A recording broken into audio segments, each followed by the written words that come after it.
rabshado hor leh ayaa ka dhacay qabuuro lagu aasayay dad dhawaan ku geeriyooday banaanbaxyo lagu soo horjeeday xukuumadda Muuse Biixi ayaa ka dhacday Hargeysa.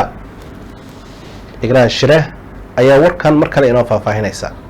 wararka laga helayo magaalada Hargeysa ayaa sheegay in maanta rabshado hor ay ka dhaceen qabuuraha Haaleeyo oo lagu aasay 3 qof ee ku dhintay dibadbixii 11 bishan ka dhacay magaalada Hargeysa. rabshadaha ayaa ka dhashay kadib markii dadweyne careysan weerareen wasiirka xanaanada xoolaha Somaliland Siciid Sulub oo tagay goobta aaska ee marxuumiinta.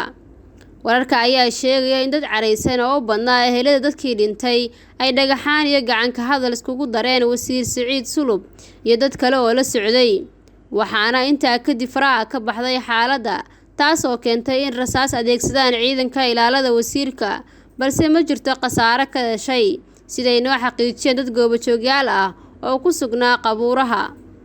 xaaladda ayaa haatan degan, waxaana markii dambe arrinta faraha geliyay odayaasha dhaqanka oo ku guuleystay inay dejiyaan xiisadda, waxaana sidaasi lagu aasay dadkii ku dhintay rabshadihii ka dhashay dibadbixii maalmo hor ka dhacay caasimadda Somaliland Hargeysa.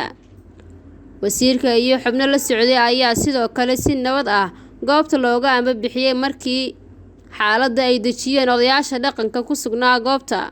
Somaliland ayaa haatan wajahaysa xaalad adag oo ka dhalatay muranka hareereeyay doorashada maamulkaasi oo iskugu hayaan mucaaradkii xukuumadda Biixi.